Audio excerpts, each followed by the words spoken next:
안녕하세요. 여러분은 이런 상상 많이 하시는지 모르겠네요. 어느 날 눈을 떠보니 부자가 되어 있다던가 내가 모르는 내 돈이 어디서 발견되는 것 같은 상상 말입니다.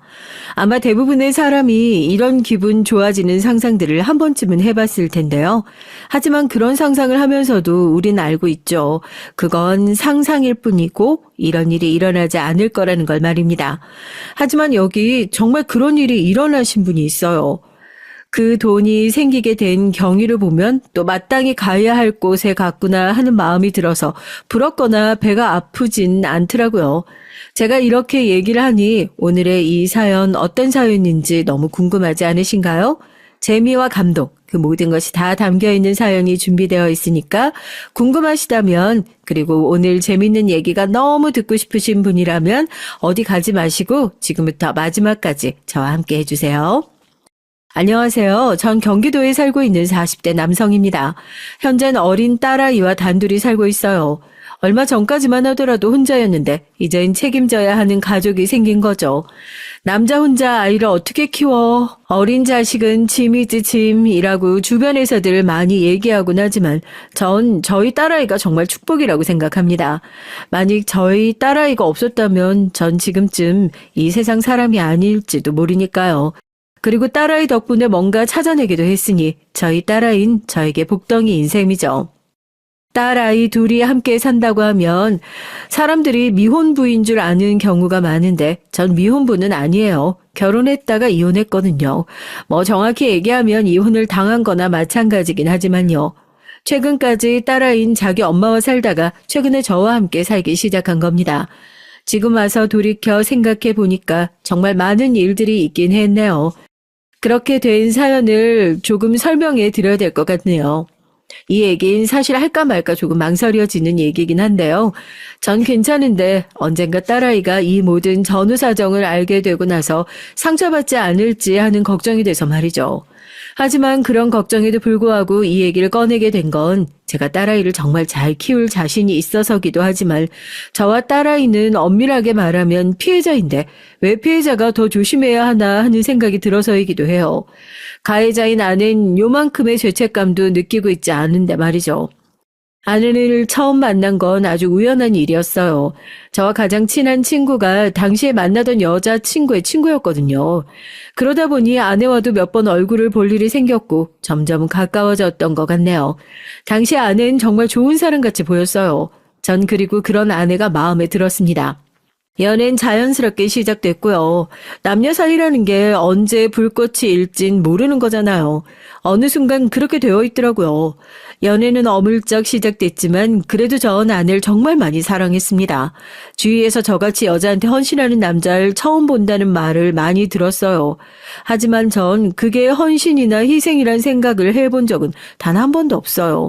아내를 너무 많이 사랑했고 그 사랑하는 마음이 크니까 그냥 언제나 져주고 싶었을 뿐입니다.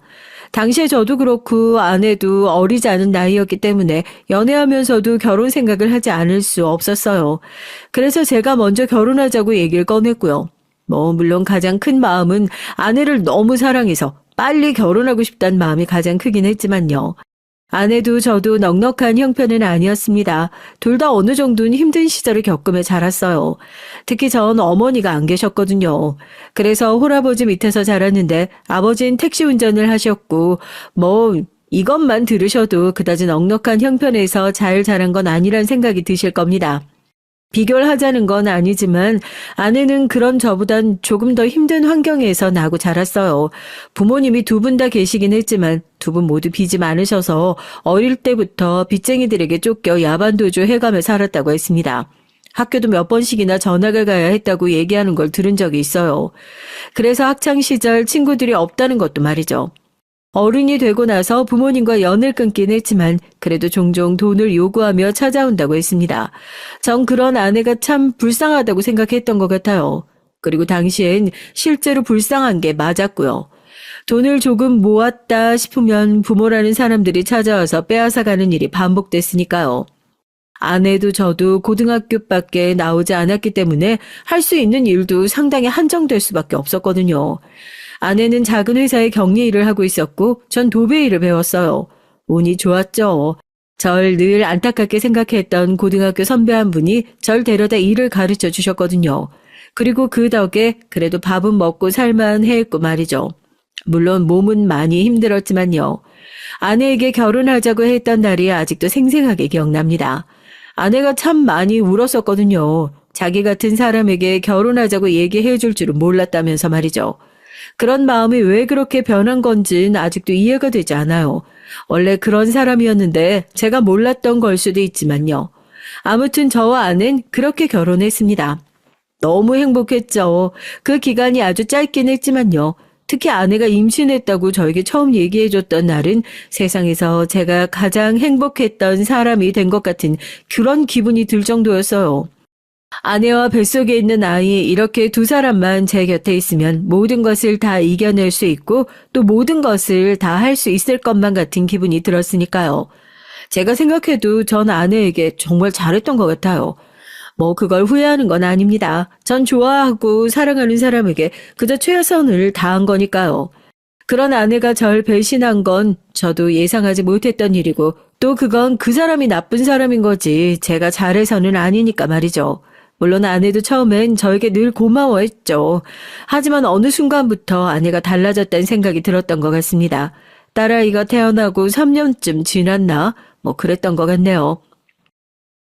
오늘 나 일찍 퇴근하는 날이니까 우리 외식하자. 진작 얘기를 하지. 나 약속 있어. 정말? 아쉽다. 그런 건 자기가 먼저 얘기했어야 했다고 생각 안 해? 난 뭐 약속도 없이 24시간 동안 대기 중인 사람도 아니고. 제가 가지 말라는 말을 한 것도 아니고 그냥 약속이 있다니 아쉽다는 말 한마디 했을 뿐인데 버럭 화를 내더라고요. 당시엔 화도 나지 않았습니다. 그냥 아내가 요즘 마음이 힘든가 하는 생각이 들어서 걱정이 됐을 뿐이고 말이죠. 아이를 낳고 우울증에 걸리는 사람들이 많다는 얘기를 어디선가 들었던 적이 있었거든요. 하지만 아내는 날이 갈수록 짜증스러워졌고 무엇보다 제가 터지게 된 건 딸아이를 대하는 태도였어요. 엄마로서의 자격이 정말 요만큼도 없는 사람처럼 행동했거든요. 뭐 결과적으로는 그게 맞긴 했고요. 하루는 이런 일이 있었어요. 퇴근을 하고 집으로 왔는데 아이가 우는 소리가 대문 밖으로까지 들리는 겁니다. 거의 뭐 넘어가듯 경기하고 있었어요. 얼른 집으로 뛰어들어가듯 들어가니 아이는 바닥에 누워서 울고 있었고 아내는 어디 갔는지 집에 없더라고요. 급하게 아이를 안아들었습니다. 그리고 놀랐죠. 아이의 온몸이 뜨끈뜨끈하더라고요. 열이 나고 있었던 거예요. 그 순간 지체할 틈도 주지 않고 바로 아이를 안고 병원으로 갔습니다. 어린아이를 안고 응급실에 가보신 적 있는 부모님이라면 아실 거예요. 그땐 뭐 생각이라는 걸 할 수가 없잖아요. 그냥 눈물이 나고 손발이 떨리고 뭐 그러더라고요. 그리고 그게 정상이 아닌가요?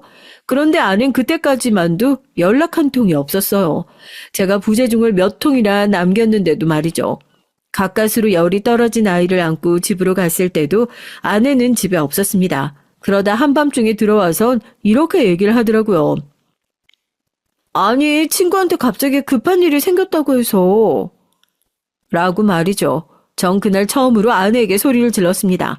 아마 사연을 들으시는 대부분의 분들이 제 심정을 더 이해해 주실 거로 생각해요. 당신 미쳤어? 애를 혼자 두고 나가야 되는 거면 나한테라도 연락을 했어야지. 그만큼 급한 일이었다고. 아니, 이 어린애를 집에 그냥 두고 갔어야 할 만큼 급한 일이라는 게 도대체 뭔데? 얘기나 들어보자. 당신이 들으면 뭐 알아? 그니까 일단 얘기부터 해보라고. 됐어. 당신이랑은 얘기 안 할 거야. 소리를 이렇게 지르는 사람이랑 내가 무슨 얘기를 하겠어? 안 해. 그렇게 우기는 아내를 보면서 진심으로 이상하다고 생각했어요. 화가 나는 것도 나는 거지만 그 전에 죽어도 어딜 다녀왔는지, 왜 아이를 두고 나갈 수밖에 없었는지 그런 얘기는 해주지 않는 것이 말입니다. 그 이후로도 몇 번이나 더 물어봤지만 그럴 때마다 아내는 신경질을 내며 소리만 지를 뿐 다른 얘기를 해주지 않았어요. 여러분이라면 이런 상황에서 무슨 생각이 드실 것 같으신가요? 저처럼 어딘가 밝힐 수 없는 좋지 않은 일들을 하는 중이다. 뭐 그렇게 생각할 법하잖아요. 그리고 그땐 아내의 씀씀이 같은 것들이 많이 달라지고 있다고 느끼고 있던 중이었거든요. 제가 주는 돈은 늘 같은데 아내가 사들이는 것들은 그 돈을 넘어서는 것 같으니까요. 쇼핑이나 그런 것들을 잘 모르는 제 눈에도 보일 정도로 말이죠. 이거 다 무슨 돈으로 사는 거야? 왜? 내가 당신 돈 허투루 쓸까 봐 그래? 걱정하지 마. 당신 돈 아니니까. 아니면 그 돈이 어디서 나서 이런 것들을 다 사는 건데 당신 대체 요즘 어디서 뭘 하고 다니는 거야? 알 필요 없어. 왜 이렇게 간섭이야? 사람 질리게? 아내 누가 봐도 어딘가에 정신이 팔린 사람 같았어요. 전 아내가 바람이 났을 거다. 뭐 그런 생각은 그 와중에 해본 적이 없습니다. 다만 어디서 사기를 당하는 중이 아닌가, 아니면 어디 이상한 집단에 끌려갔나, 그것도 아니면 도박 같은 걸 하고 다니는 건 아닌가, 뭐 그런 생각을 했던 것 같아요. 그래서 아내를 몰래 미행을 했죠. 그리고 그곳에서 정말 보고 싶지 않은, 단 한 번도 상상조차 해보지 않았던 장면을 보게 됐어요. 그건 바로 아내의 불륜이었습니다. 웬 돈이 많아 보이는 남자와 만난 아는 그 남자를 만나자마자 입이 귀에 걸릴 듯 찢어지는 웃음을 짓더니 그 남자의 품에 안겨 한참 동안 아양을 부리더라고요. 그러다가 볼에 뽀뽀를 하더니 그 남자와 비싸 보이는 차에 올라탔습니다. 그 차가 제 시야에서 사라져 보이지 않을 때까지 전 그곳을 멍하니 바라보고 서 있었어요. 온갖 생각을 다하며 아내의 뒤를 밟은 거였지만 그중에서 아내의 불륜은 없었습니다. 정말로 생각조차 해본 적이 없던 일이었어요. 원래 그런 일을 겪으면 막 그럴 수 있을 것 같잖아요. 당장이라도 다 뒤집어 엎고 소리 지르면서 나가라고 하고 뭐 그런 거 말입니다. 하지만 전 바로 그러지 못했어요. 일단 정말로 아내가 날 버리고 갈까 봐서 가장 큰 두려움이 있었던 것 같습니다. 전 그때까지만 하더라도 아직 아내를 많이 사랑하고 있었거든요. 그리고 두 번째는 딸아이에 대한 걱정 때문이었어요. 아무리 엄마 노릇을 제대로 하고 있지 않은 엄마라고 해도 엄마가 있는 것과 없는 건 천지 차이라고 생각하기도 했지만 아내가 아이를 낳고 바로 얼마간은 아이에게 참 잘했거든요. 정신만 차리면 다시 아이에게도 저에게도 잘할 거라는 생각을 떨칠 수가 없었습니다.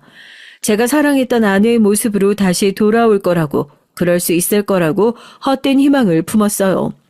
하지만 그나마도 얼마 가지 않아서 산산조각 나듯 깨져버렸습니다. 이혼해. 뭐? 나 다른 남자 생겼어. 당신보다 훨씬 잘나고 돈도 많은 남자야.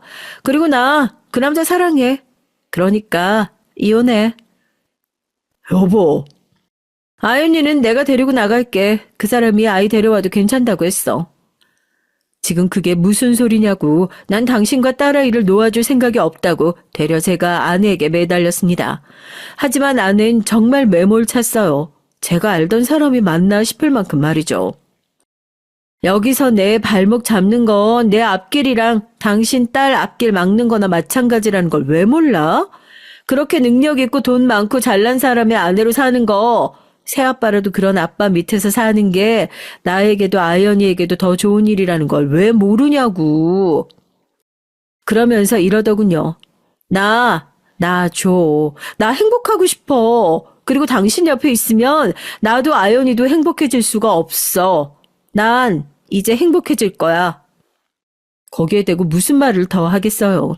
내 옆에서 행복해질 수 없다는데, 그리고 그 잘난 남자 옆으로 가면 행복해질 수 있다는데 말입니다. 남자로서 아내에게 그런 말을 듣는 것보다 더 상처는 없는 것 같다는 생각이 들었어요. 전 아내를 결국 놓아줄 수밖에 없었습니다. 바지가랑이를 붙잡고 놔달라고 우는데 그렇게 우는 아내보다 제가 더 비참해지는 기분이었으니까요. 그래서 그냥 놔줬어요. 딸아이를 보내는 것에 있어서는 상당히 많은 고민을 한 건 사실이에요. 하지만 결론적으로는 보낼 수밖에 없었습니다. 저는 일을 했어야 했고 당시엔 아버지도 몸이 많이 안 좋으신 상태였기 때문에 딸아이를 봐줄 사람이 없었거든요. 게다가 아내가 몇 번이고 자신이 딸을 더 잘 볼 수 있다고 데려갈 거라는 얘기를 했어요. 당신이 애를 어떻게 키워? 일하면서 키울 수 없잖아. 괜히 고집 부리지 말고 나한테 보내. 그거 고집이고 욕심이니까. 그동안 다른 남자를 만난다고 정신 팔려서 아이를 제대로 보지 못한 것이니 그 남자와 살게 되면 그 남자 때문에 아이를 보지 못하게 되는 일이 있진 않겠지 하고 안이하게 생각을 했던 것 같아요. 아마 저도 그 편이 마음이 편했으니까 그렇게 생각했던 것 같네요. 지금 와서 돌이켜 생각해보면 굉장히 많이 반성하게 됩니다. 아무튼 그렇게 아내와 합의이혼을 했어요. 그 와중에도 아내는 위자료며 뭐며 받아 챙길 수 있는 건 다 챙겨갔습니다. 그 모습을 보면서 정말 아내에 대한 정이라는 정은 다 떨어졌던 것 같네요. 아내의 재혼 소식은 바로 들려올 줄 알았어요. 하지만 꽤 시간이 지나서도 아내가 재혼을 했다는 얘기를 들을 수가 없었습니다. 그러다 친구에게 연락이 왔어요. 앞서 얘기한 그 친구 말입니다. 제가 아내를 만나게 된 이유가 됐었던. 내가 너한테 미안해서 그간 연락을 못했다. 네가 나한테 미안할 게 뭐 있어. 네가 강제로 결혼을 시킨 것도 아니고 내가 좋아서 한 결혼이었는데. 그래도 나 아니었으면 그 여자 만날 일은 없었잖아. 친구는 그렇게 한참 동안 사과를 하더니 오늘 엄청난 얘기를 들었다며 제 속이 조금은 풀릴지도 모르겠다는 얘기를 하면서 이 얘기를 해주더군요. 그 새끼가 사기꾼이었대. 뭐? 하여간 멍청하지. 어리고 잘생기고 집안 좋고 학벌에 직업까지 좋은 돈 많은 남자가 뭐가 아쉬워서 가진 거 하나 없는 유부녀를 좋아하냐? 그것도 아이도 책임지겠다는 소리까지 하는 남자. 하여간 생각해보면 그년도 진짜 멍청하다니까. 바람이 났던 그 남자가 사실은 사기꾼이었고 그 남자에게 당해서 돈을 뜯긴 여자가 한둘이 아니라고 하더라고요. 여자들에게 선물해준 옷과 가방 같은 것들도 진짜 명품이 아닌 짝퉁이라면서요. 그 여자들 단체로 경찰서에서 정모했다더라야. 20명 가까이 된다는데 그 여자들이 어떻게 그렇게 다 관리를 했는지 모를 일이야. 나 같으면 헷갈려서도 못했을 것 같은데. 사기도 어지간한 놈 아니고선 못 치는 거라니까. 아내도 경찰서에 갔었는지 물었습니다. 그랬더니 정말 어처구니가 없는 말을 하더군요. 마지막까지 안 갔다 하더라고. 자기한텐 사랑이었다고. 야, 그럴 남자가 절대 아니라고 그러면서 그렇게 믿고 싶었던 거겠지. 부자 남자한테 시집가서 인생 필요할 생각했을 텐데 그 모든 것이 허상이 된 거니까. 그러면서 친구는 절 단도리를 하더군요. 혹여나 찾아와서 다시 합치자는 둥 개소리를 해도 무시해. 난 네가 정말 걱정이다. 그렇게 찾아오면 다시 받아준다고 할까봐. 걱정하지 마. 내가 호구냐? 너 호구야. 제 그간의 태도 때문에 친구가 상당히 불안해한다는 걸 알았지만 전 아내가 다시 찾아온다고 해도 정말 받아줄 생각이 요만큼도 없었어요. 그런데 당시엔 아내가 절 찾아올 일도 없을 거라고 생각했고요. 그렇게 버린 사람을 어떻게 다시 찾아올 수 있을까 하는 생각을 했었거든요. 하지만 아내는 제가 생각했던 것보다 더 뻔뻔한 사람이었습니다. 생각해서 합치자. 내가 미안해. 그렇게 얘기하는 아내의 면전을 대고 욕을 퍼붓고 싶은 생각이 들었죠. 전 처음엔 거절을 했어요. 하지만 아내는 몇 번이고 절 찾아와서 다시 합치자고 했습니다. 그게 몇 번 반복되니 등신같이 흔들리더라고요. 아내도 이젠 정신을 차리지 않을까, 그리고 예전에 행복했던 모습들도 생각이 자꾸 나고 말이죠. 하지만 그나마도 얼마 가지 않았습니다. 아내에게 또다시 다른 사람이 생겼거든요.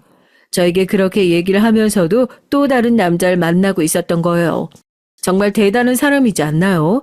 그 남자와 결혼 얘기가 나오니 단번에 절 등신 취급을 했습니다. 당신은 한 가정을 제대로 꾸리기에 너무 믿음직스럽지 못한 사람이잖아. 돈이 없다는 말을 그런 식으로 하더라고요. 그리고 아내는 이번엔 그 남자와 결혼했어요. 그러면서 5살 된 어린 딸을 저에게 내팽개치듯 버리고 갔습니다. 왜? 그 남자가 애는 안 된대? 사실 어떤 남자가 남의 남자애를 키워주겠다고 하겠어. 그전엔 그런 남자 있다고 믿었잖아. 왜 이젠 그런 놈은 사기꾼이라는 건 알겠어? 아내는 핏발이 선 눈으로 절 한참 동안 노려봤어요. 그리고선 소리를 지르더군요. 네 애 데리고 갈 거야 말 거야. 본인의 아이이기도 한 딸아이를 그렇게 얘기하는 걸 보면서 상황이 여의치 못하더라도 데리고 와야 하겠다는 생각이 들었어요. 사실 그쯤 제가 정말 힘들긴 했었거든요. 갑작스럽게 직장을 잃게 되는 일이 있었는데 그게 저에게 일을 가르쳐준 선배가 여기저기 돈을 빌리고 도망을 치면서 제 신용까지 문제가 생겨서 그렇게 된 거였습니다. 당연히 그 선배는 저에게도 돈을 빌려갔었고 그 일로 제 신용에 문제가 생겼고요. 굉장히 힘든 상태였어요. 술을 마시지 않았습니다. 혹시나 술을 마시게 되면 위험한 생각을 하게 될까 봐서요. 그만큼 힘들었던 때였어요. 누군간 그런 상황인데 어떻게 아이를 데려올 생각을 할 수 있냐 하시겠지만 저로선 아이가 제 삶의 어떤 마지막 희망 같은 것이었던 것 같아요. 정말 열심히 살 수 있을 것 같다는 생각이 들었으니까요.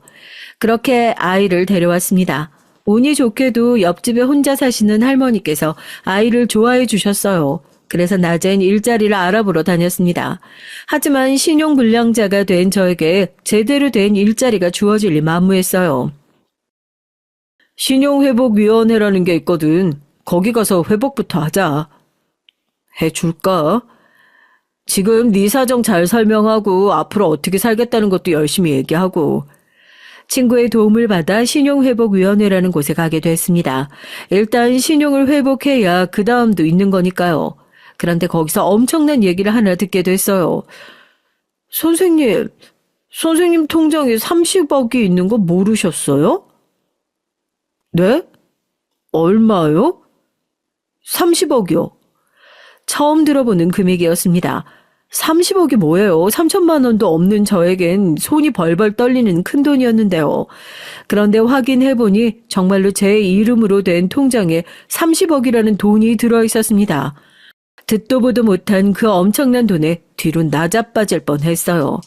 온갖 생각이 다 들었죠. 일단 먼저 든 생각이 어디 검은 돈 같은 게 아닐까 하는 것이었습니다. 요즘 뉴스에서 그런 거 많이 나오잖아요. 범죄 조직이 다른 사람들 계좌를 사서 그 안에 범죄 수익금을 넣어놓는다는 거 말입니다. 그래서 처음엔 그런 돈이라고 생각했죠. 그런 생각이 드니 그 돈에 손을 대지 못하겠더라고요. 혹시나 제가 그 돈에 손을 댔다가 나쁜 사람들이 찾아오면 어떻게 하나 싶어서 말이죠.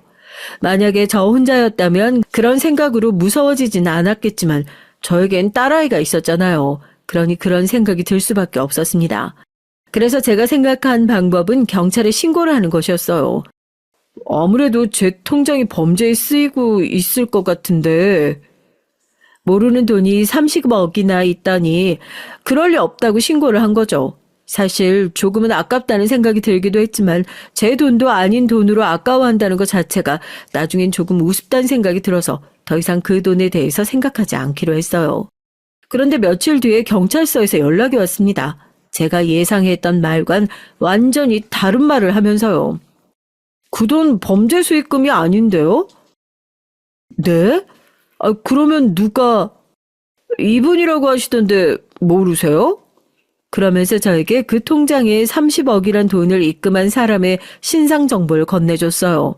이름과 주소가 적혀 있었습니다. 이분이 누구신지... 김대영 씨 외조모님 되신다는 것 같던데? 네? 외할머니요? 태어나서 단 한 번도 본 적 없는 사람이었어요. 얘기조차 들어본 적이 없었기 때문에 전 저에게 외가 식구가 있다는 것조차 몰랐고요. 뭐 그런 데가 있기야 했겠죠. 제가 엄마 없이 태어난 건 아닐 테니까요. 그 주소를 받아들고 잠시 망설였던 것 같아요. 하지만 그 돈이 무슨 돈인지 그리고 무슨 이유로 저에게 그 돈을 준 건지 알아야만 했습니다. 그래서 그 주소를 무턱대고 찾아갔어요. 그런데 그 집 앞에 도착한 순간 입이 쩍 하고 벌어졌습니다.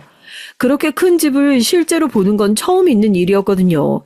그래서 배를 누르기가 망설여지더라고요. 숨을 한번 크게 들이마시고 배를 눌렀습니다. 누구세요? 저 김대영이라고 합니다. 제가 그렇게 제 이름을 얘기하자 인터폰 너머의 사람은 한동안 아무런 대답이 없었어요. 그리고 잠시 뒤 그냥 문이 열리는 소리가 들렸습니다. 전 조심히 안으로 들어갔죠. 그렇게 떨렸던 순간은 또 없었던 것 같아요. 언젠가 찾아올 거라고 생각은 했네. 일단 앉게. 노 신사부는 매우 놀라지 않은 얼굴로 마치 이런 날이 올 거라고 예상했다는 그런 얼굴로 저에게 앉을 것을 권했습니다. 전 조용히 자리에 앉았어요. 그리고 한참을 말없이 앉아 있었습니다. 전 궁금증을 참지 못하고 먼저 물어봤죠. 제 외조모님을 찾으러 왔습니다. 돈이 잘못 입금된 것 같아서요. 자네 외조모는 작년에 세상을 떴어. 그리고 그 돈은 얼만진 몰라도 잘못 입금된 건 아닐 걸세. 자네에게 주는 유산이지. 네? 제가 놀라서 입을 떡 벌렸습니다. 외가 식구들이 있는 것도 처음 알았는데 30억이나 되는 유산을 물려줄 정도의 재력을 가진 집안이라는 것도 놀라웠지만 왜 여태 그런 외가 식구들을 모르고 살았는지가 제일 궁금했어요. 그리고 그 노신사에게서 모든 얘기를 들을 수 있었습니다. 아, 그 노신사분은 제 외조부셨더라고요. 자네 엄마도 우리 아내도 참 모진 사람들이었어. 어떻게 그렇게 평생을 안 볼 생각을 했는지 원. 그렇게 얘기를 시작하신 외조부에게 들은 얘긴 그야말로 놀라웠습니다. 제 어머니는 아버지와 집안에서 반대하는 결혼을 하셨다고 하더라고요. 그것도 원래 약혼하기로 한 남자를 내팽개치고 말이죠. 그 일로 자네 외조모가 굉장히 화가 많이 나서 부모 자식 간의 연을 끊고 살자고 했지. 그런데 그 사람도 그렇게 얘기를 할 땐 몰랐을 거야. 정말로 그렇게 다시는 못 보게 되리라곤 말이지. 어머니가 사고로 돌아가셨다는 얘기도 어머니가 돌아가시고 나서 한참 지나서야 듣게 되셨다고 하시더군요. 완전히 왕래를 끊고 살아서 뭘 하고 지냈는지도 몰랐다고요. 그때 알았어. 내 딸이 아들 하나를 낳았다는 걸. 그렇게 얘기하시며 절 바라보시는데 어딘가 우실 것 같은 얼굴이었습니다. 그 사람이 그러고 나서 정신을 놨어. 자기가 딸을 그렇게 만들었다고 생각했거든. 그래서 평생을 아픈 채로 살다가 갔네. 전 아무런 말도 할 수 없었습니다. 원망해야 할지 아니면 반갑다고 해야 할지 모르겠더라고요. 그런 재회는 생각해 본 적이 아예 없었으니까요. 자네를 데려올까도 생각했었는데 나도 자네가 예쁘진 않았네. 내 딸과 내 아내를 그렇게 만든 게 자네 아버지와 자네라고 생각했으니까. 게다가 집안의 반대도 심했고 그래서 그냥 없는 사람이다 생각하고 살았네. 전 아무 말도 하지 않고 그저 듣고만 있었던 것 같아요. 사실 그런 말을 해야 할지 몰라서 더 말을 하지 못했던 것도 있습니다. 하지만 이건 궁금했어요. 그런데 유산은 왜 주신 거예요? 그렇게 미운 사람에게 왜 그렇게 큰 돈을 주고 가신 건지 도통 이해가 되질 않더라고요. 이렇게 저에게 돈을 주고 나면 제가 그들의 정체를 알게 되는 거잖아요. 그러면 그들이 바랐던 대로 모른 척하고 없는 사람이라 여기고 살 수 있을지도 모르고요. 몇십 년을 정신 놓고 요양원에 갇혀있던 아내가 어느 날 정신이 들어온 것 같다는 연락을 받았어. 그런데 정말이더구만. 정신을 놓고 나서 처음으로 멀쩡한 모습이었네. 아마도 죽기 직전이라 마지막으로 안간힘을 낸 게 아닌가 싶어. 그 얘기를 하시면서부터 눈물을 흘리셨습니다. 나한테 부탁을 하더라고. 자식들이 모르는 돈을 좀 만들어 달라고. 그리고 자네한테 그 돈을 좀 전해줄 수 없겠냐고. 당신은 같은 집안에선 자식들이 눈에 불을 켜고 서로의 유산을 지키려 하기 때문에 자식들이 모르는 돈을 만들기 쉽지 않다고 하셨습니다. 그래서 그게 최선이었다고 말이죠. 그 돈을 마련하고 나선 어떻게 전해줘야 하나 고민이 많았네. 그런데 나도 아내도 자네를 찾아갈 용기가 나지 않았어. 뭐 회피했다고 봐도 되겠지. 그렇게 그 30억이라는 큰 돈이 제 앞으로 오게 된 거라고요. 너무 감사하긴 한데 저에겐 너무 큰 돈입니다. 나중에 친구가 제가 그 말을 했다는 걸 듣고 너는 등신이냐 멍청이냐 하는 말들을 했지만 당시에 전 정말로 그 돈이 너무나도 커서 다 받기에 벅차다는 생각을 했던 것 같아요. 그렇지. 그 돈이 누군가에겐 말도 안 되게 큰 돈일 수 있지. 하지만 우리에겐 그렇지 않으니 전혀 부담을 가질 필요가 없네. 그리고 난 자네에게 뭔가를 부탁할 생각도 없고 그냥 늙은이들 마음의 짐을 조금 덜기 위한 거로 생각해주게. 물론 돈으로 다 해결이 되는 건 아니지만 그래도 받아주면 정말 고맙겠네. 그 순간 딸아이의 얼굴이 눈앞을 스쳐 지나갔어요. 그래, 이 돈이면 우리 딸 하고 싶다는 거 다 할 수 있게 해주고 또 좋은 집에서 살 수도 있겠지 하는 생각이 드니까 갑자기 그 돈에 욕심이 조금 생기더라고요. 이건 자네 엄마 사진이고 또 이건 자네 외조모가 죽기 전에 남긴 편지일세. 자네에게 남긴 건 아니지만 자네 엄마에게 쓴 거니까 자네가 가지고 있는 편이 좋겠지. 전 그 사진과 편지를 받아들고서 그 집을 나왔습니다. 그리고 사진을 보고 저도 모르게 눈물이 나왔던 것 같아요. 젊고 예쁜 어머니가 그곳에 서 계셨거든요. 기억이 나지 않는 어머니지만 그래도 늘 그리워했었으니까요. 집으로 가는 내내 울었던 것 같습니다. 그 감정이 뭐였는지 어떤 마음으로 눈물을 흘렸던 건진 아직도 잘 모르겠어요. 그냥 눈물이 나왔으니까요. 그리고 집으로 돌아와 어머니께 썼다는 외조모님의 편지를 열어봤어요. 이제 나도 드디어 너의 곁으로 가는구나. 정신을 차려보니 너를 잊고 내가 수십 년을 살았더라. 차라리 그게 다행이다 싶다. 사는 내내 고통스러웠던 것보다 말이다. 끝까지 이런 이기적인 엄마라 미안하구나. 외조모의 죄책감이 굉장히 잘 느껴졌던 것 같아요. 오늘은 네 아들에게 내 유산을 좀 남겨달라는 부탁을 네 아버지에게 했다. 나에게 시간이 얼마 남지 않았다는 생각이 드니 그것부터 해야겠다는 생각이 들더구나. 그래도 네 아들은 조금이나마 행복하게 살아야 하지 않겠니? 그래야 내가 거기 가서도 네 얼굴을 볼 수 있지 않겠니? 그 부분에서 저도 모르게 눈물이 흘렀던 것 같아요. 많이 보고 싶구나. 부디 네가 내 얼굴을 좀 봐주지 않으련? 한 사람의 지난날에 대한 후회가 그토록 절절하게 느껴지는 글은 처음이었습니다. 그리고 그 편지를 읽고 나니 조금 원망스러웠던 마음이 사라지더라고요. 다 지난 얘기 탓을 해서 뭐하나 싶고 말이죠. 그런 생각까지 드니 전 제 딸아이와 행복해야겠다는 생각이 들었어요. 좋은 부모와 자식으로 그 누구보다 잘 지내야 하겠다는 생각 말입니다. 그 어떤 후회도 남겨야 하지 않겠다는 생각이 들었거든요.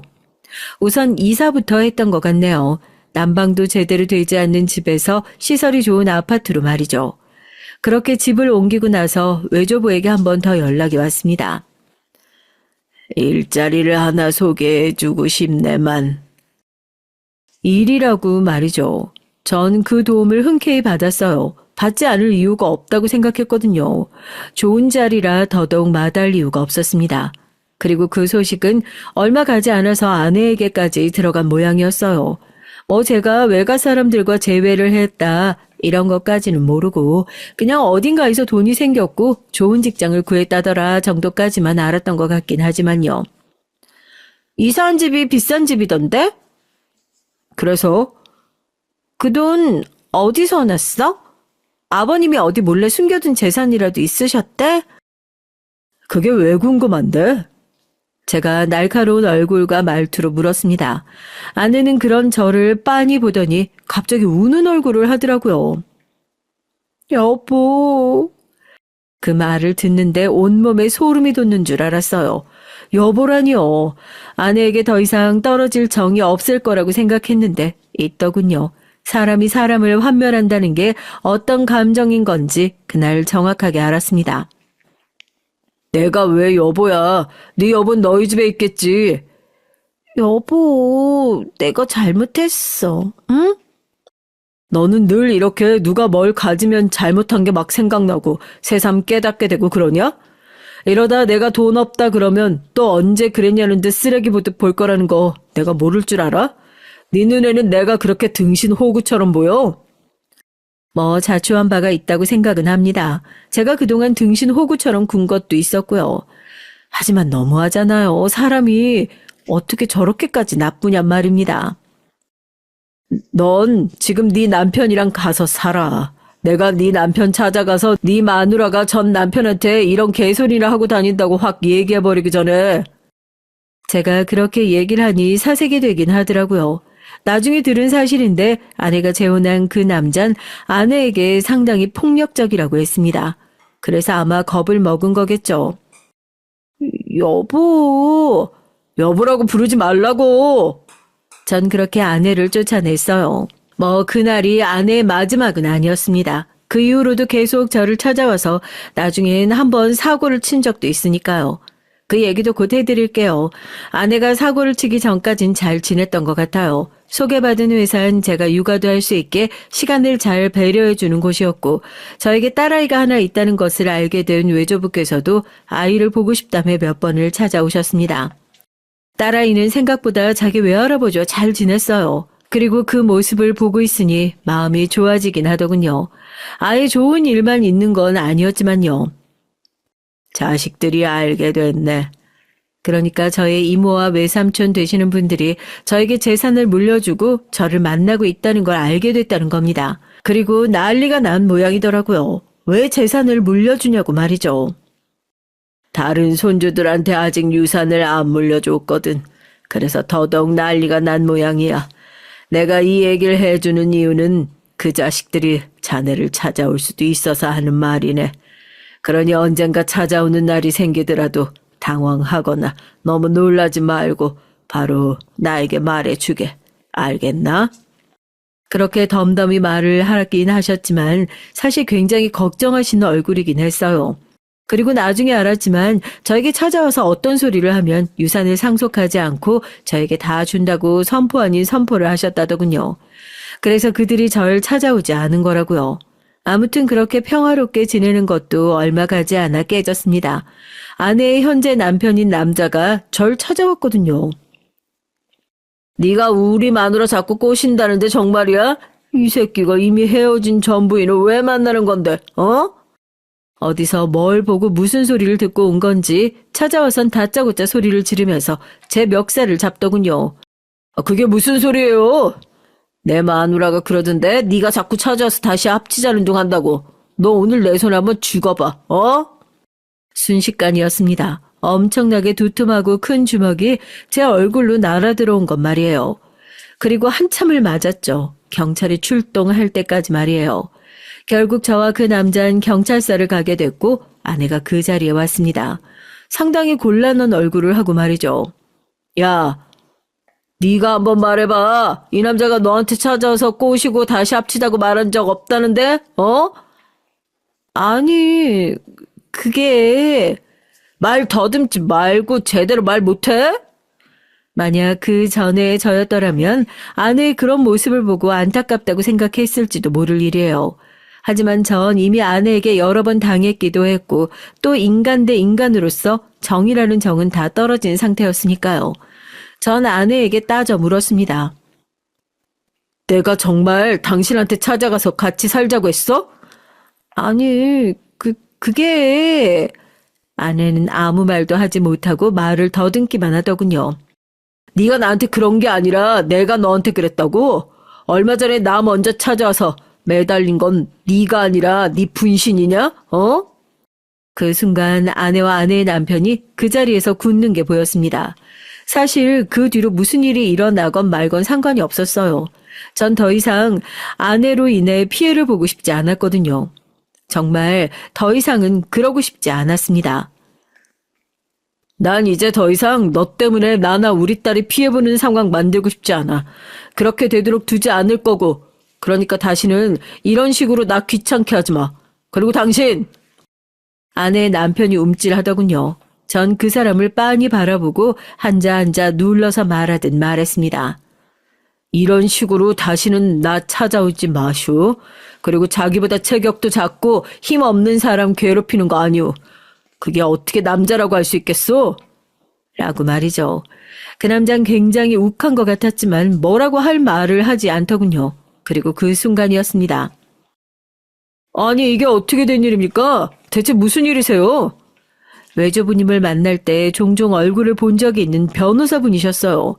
무슨 일이 생기면 전화라고 해서 했는데 한달음에 달려오셨더라고요. 저 김대영 씨 대리인 되는 사람입니다. 그리고는 경찰에게 명함을 건네곤 상황 정리를 다 하시더라고요. 역시 전문가는 다르다고 하는 생각을 했던 것 같네요. 그리고 그 과정에서 제 구체적인 상황을 아내가 알게 됐어요. 제 엄청난 자산을 가진 집의 외손자라는 것도 또 지금 굉장히 큰 재산을 상속받았다는 것도 말이죠. 그리고 그 얘기를 듣고 아내는 이성을 잃었습니다. 여보, 내가 잘못했어. 나 용서하고 다시 받아줘. 나 당신 없으면 안 돼. 우리 사이엔 딸도 있잖아, 응? 갑자기 제 바짓가랑이를 붙잡으며 그렇게 얘기를 하더라고요. 그 자리에서 그런 말을 할 줄은 몰라 저도 당황했던 것 같아요. 이년이 미쳤나? 야, 너 죽고 싶어? 어? 그리고 그 순간이었습니다. 아내의 남편이라는 그 남자가 아내의 머리채를 휘어잡은 것 말입니다. 그리고 때리려던 걸 순간적으로 제가 잡았어요. 그리고 그 의학스러운 손과 엄청나게 센 힘에 밀려서 넘어졌죠. 그야말로 경찰선 난장판이 됐습니다. 경찰이 나서서 말리고 아내는 계속 울고 있고 아내의 남편은 소리를 지르고 말이죠. 아마도 제 인생에서 가장 엄청났던 장면 하나만을 꼽으라면 바로 그 장면이지 않나 싶네요. 그날은 정말 다시 생각해도 드라마 같았어요. 막장 드라마 속에 제가 들어가 있는 기분이 들었거든요. 아직도 어떤 남자의 얘기를 듣는 것 같은 기분이 드는 것만 봐도 말이죠. 아내는 그 뒤론 연락이 없었습니다. 사실 걱정이 아예 되지 않았던 건 아니었어요. 그 남자가 얼마나 우악스러운지 그날 봤잖아요. 그냥 걱정이 안 되진 않더라고요. 하지만 따로 알아볼 생각을 해보진 않았던 것 같아요. 다만 나중에 변호사분께 얘기를 조금 들은 게 있기는 해요. 이혼하셨더군요. 그래요? 그 남자가 자주 폭력을 행사했던 모양이에요. 그걸 빌미로 이혼을 한 모양인데 나쁜 사람한테 단단히 잘못 걸린 것 같긴 했어요. 왜 그런 사람들 있잖아요. 끝까지 찾아가서 괴롭히는 사람들 말입니다. 어떤 유형의 인간인지 대충 짐작이 되긴 하더라고요. 하지만 그럼에도 불구하고 전 아내가 불쌍하다던가 아내를 다시 받아주겠다던가 그런 생각은 들지 않았습니다. 힘든 상황이 생기면 뒤도 돌아보지 않고 남편이고 자식이고 다 버릴 여자라는 걸 이미 너무나 잘 알고 있잖아요. 다시 그런 일이 일어나지 말라는 보장도 없고요. 아마 아내는 계속해서 절 찾아올 겁니다.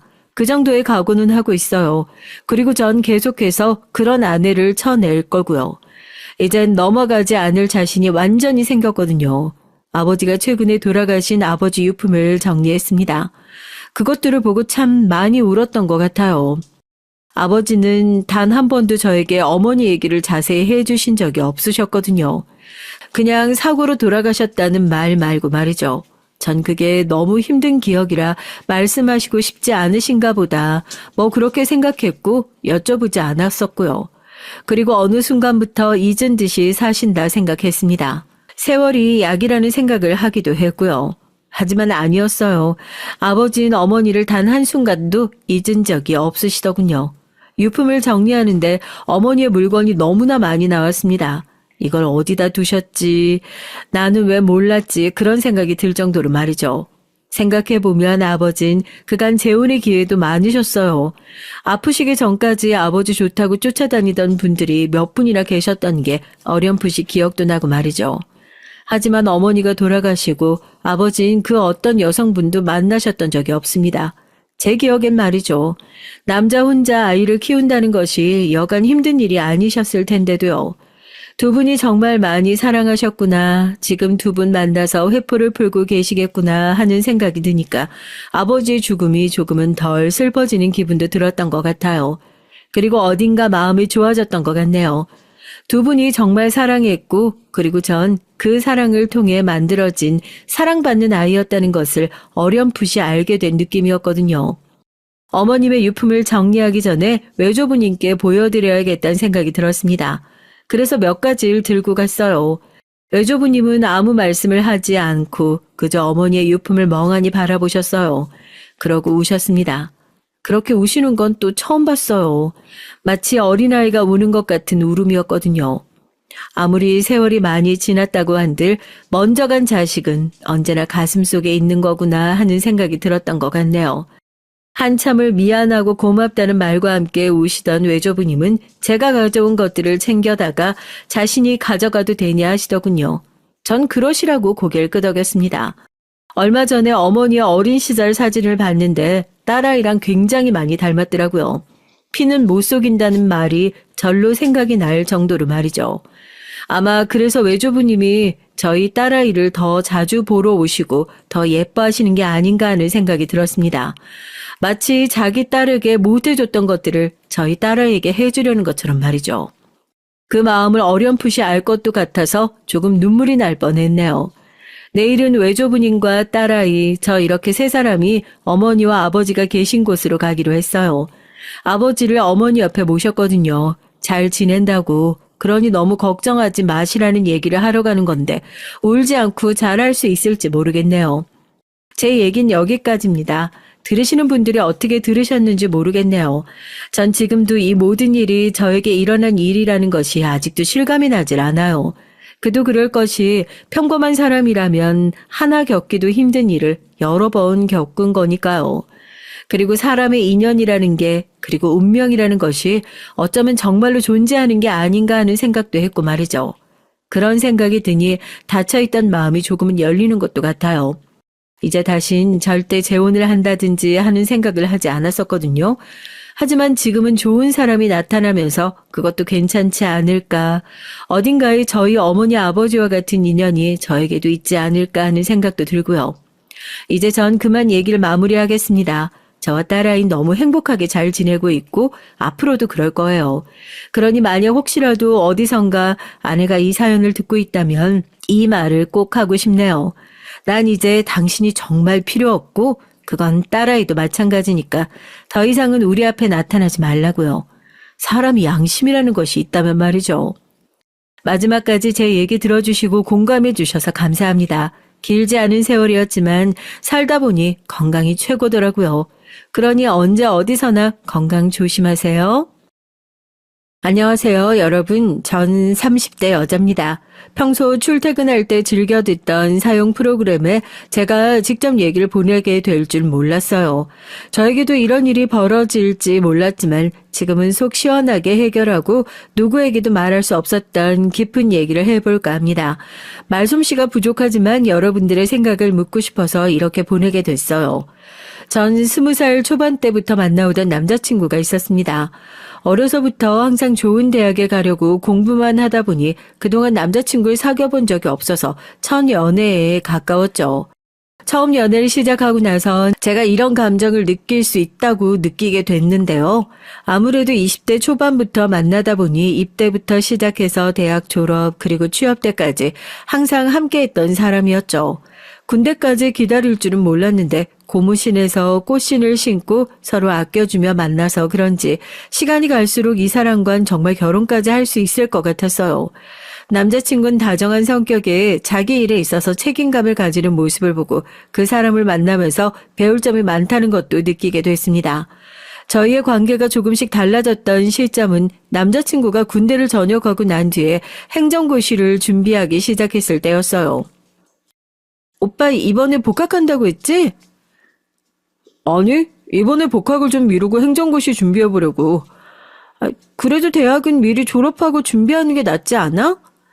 그냥 빨리 보고 공무원 된다고 생각하면 대학은 필요 없을 것 같아서. 자기도 알잖아, 나 공부 잘하는 거. 왠지 한두 번이면 붙을 것 같은데? 그렇게 하지만 행정고시가 만만한 건 아니라고 그러더라고. 내 주변에서도 많이 봤고. 에이, 자기 나 몰라.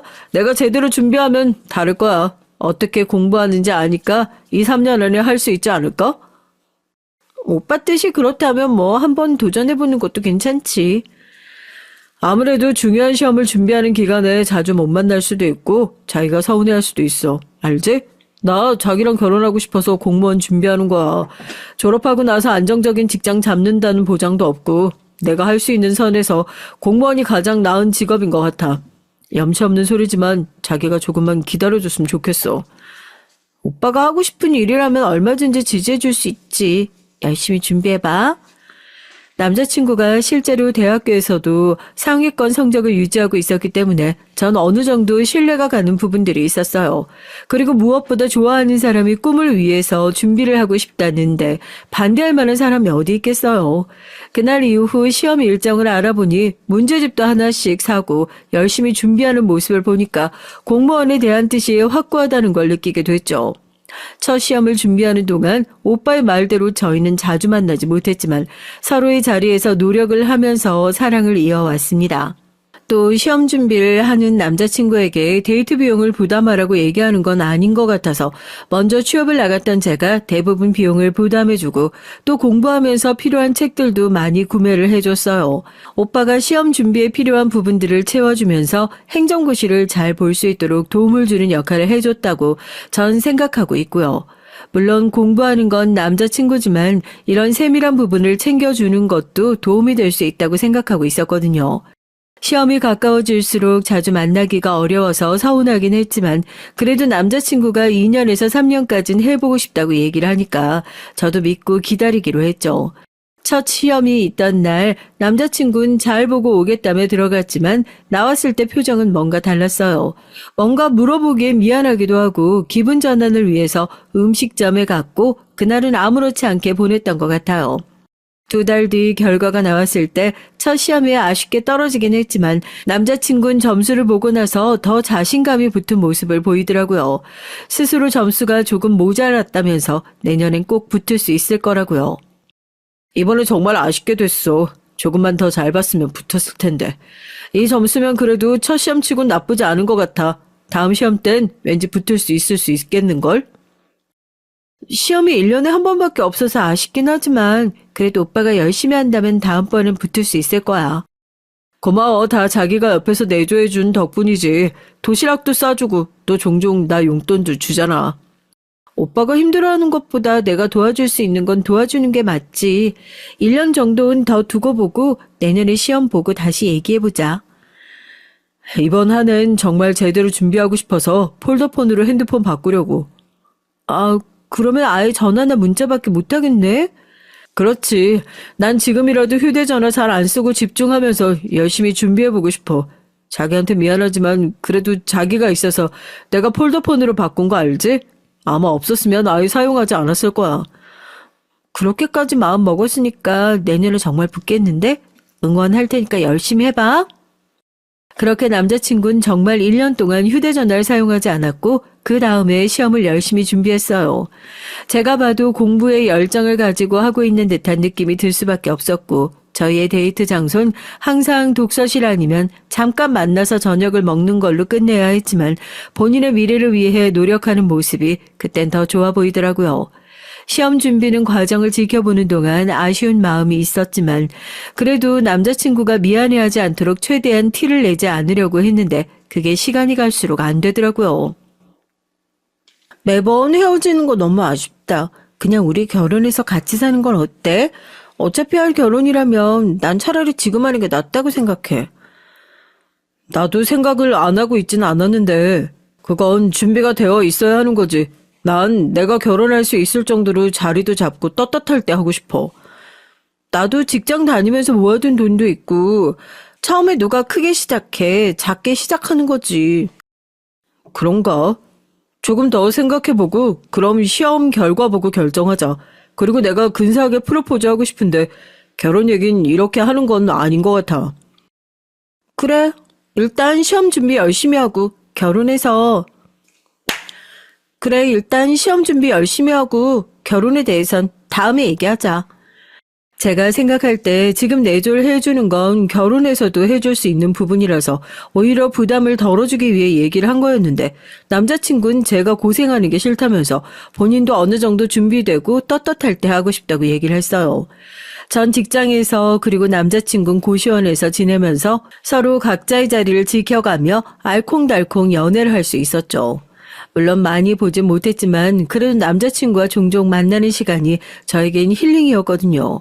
저에게 잘 해주는 것도 좋았지만 사람이 책임감을 느끼고 하나의 일을 열중하는 모습을 보니까 멋있어 보이기도 했고요. 그래서 남자친구의 말대로 2번째 시험을 기다려보기로 했습니다. 태연 씨 행정고시 준비한다 그랬나? 이번이 2번째 시험이지? 근데 시험이 끝나도 연락이 없네? 혹시 떨어져서 연락 못하는 거 아니야? 에이, 설마 그럴 리가. 우린 그런 문제 숨기지 않기로 약속했거든. 떨어지면 떨어질 수도 있지 뭐. 근데 너 언제쯤 태연 씨랑 결혼할 거야? 계속 시험만 기다릴 건 아닌 것 같고. 둘이 그래도 졸업하기 전부터 만났으니까 꽤 오래 만나지 않았어? 슬슬 결혼할 때가 되긴 했는데 아직은 오빠가 공부하고 있으니까 일단 기다려주려고. 야, 너무 헌신하면서 잘해주지 마. 나중에 시험 붙어서 도망가 버리면 어떡하려고 그래? 에이, 오빠 그럴 리 없어. 지금도 얼마나 나한테 잘해주고 오빠가 오히려 더 헌신적이야. 네가 몰라서 그래. 아, 그래. 두 사람의 일이니까 뭐. 그나저나 행정고시 하니까 혜민이 알지? 걔도 시험 준비한다더라? 혜민이가? 걔 공부 잘했잖아. 예전에 몇 번 연락했었는데 잘 지내나? 걔네 집안이 좀 빵빵해. 시험 준비도 엄청 편하게 하지. 매달 용돈 받으면서. 진짜 대단한 집인가 보네. 용돈까지? 뭐 너희 집에 비하면 별거 아닐 수도 있는데 걔네 집도 장난 아니더라고. 친구와 즐겁게 술자리를 가지긴 했지만 사실 친구의 말을 듣고 불안하지 않았던 건 아니에요. 저도 어느 정도 결혼에 대한 생각이 있는데 저만 조급한 것 같고 따로 남자친구는 얘기도 꺼내지 않으니까 제가 너무 앞서가는 것 같다고 느껴지기도 했었거든요. 친구의 말을 들으니 혹시라도 정말 그런 일이 생긴다면 어떡하나 싶기도 하고요. 잡생각이라고 생각하고 그냥 넘겼는데 시험이 끝나고 온종일 연락이 안 되던 남자친구에게서 연락이 왔습니다. 자기야, 왜 이제야 연락해? 시험 보고 나왔어? 자기야, 시험 봤지. 술은 어디서 그렇게 마셨어? 결과가 안 좋아서 그런 거야? 난 분명히 열심히 준비했다고 생각했는데 잘 되지 않으니까 답답해서. 사실 행정고시라는 게 단기간으로는 안 되는 경우도 많대. 너무 스트레스 받지 마. 그래도 난 너랑 결혼하고 싶은데 잘 안 되니까 내 모습이 초라해지는 것 같아서 너한테 미안해. 난 오빠가 행정고시에 합격하든 안 하든 상관없어. 그냥 오빠면 되는 거야. 일단 오늘은 쉬고 다음에 다시 얘기하자. 두 번째 시험을 잘 못 봤던 남자친구는 속상한 마음에 술을 마셨다고 얘기를 했고 전 오빠를 위로해줬어요. 사실 행정고시 시험이라는 게 한두 번 본다고 해서 바로 붙을 수 있는 것도 아니고 꾸준한 공부가 필요한 부분이잖아요. 아무래도 남자친구는 본인이 휴대전화까지 바꿔가면서 준비했는데 결과가 잘 나오지 않으니까 거기에 대한 스트레스를 받는 것 같았어요. 그 다음날 남자친구를 만나서 진지하게 다시 공부에 대한 얘기를 꺼내봤는데요. 전 사실 남자친구가 어떤 일을 하든지 상관이 없었기 때문에 꼭 공무원이 되지 않아도 된다고 말을 했거든요. 하지만 제 생각과는 다르게 남자친구의 뜻은 확고했습니다. 이번이 두 번째 시험이라 선뜻 관두라고 얘기는 못하겠지만 오빠가 너무 힘들다면 그만두는 것도 난 괜찮다고 생각해.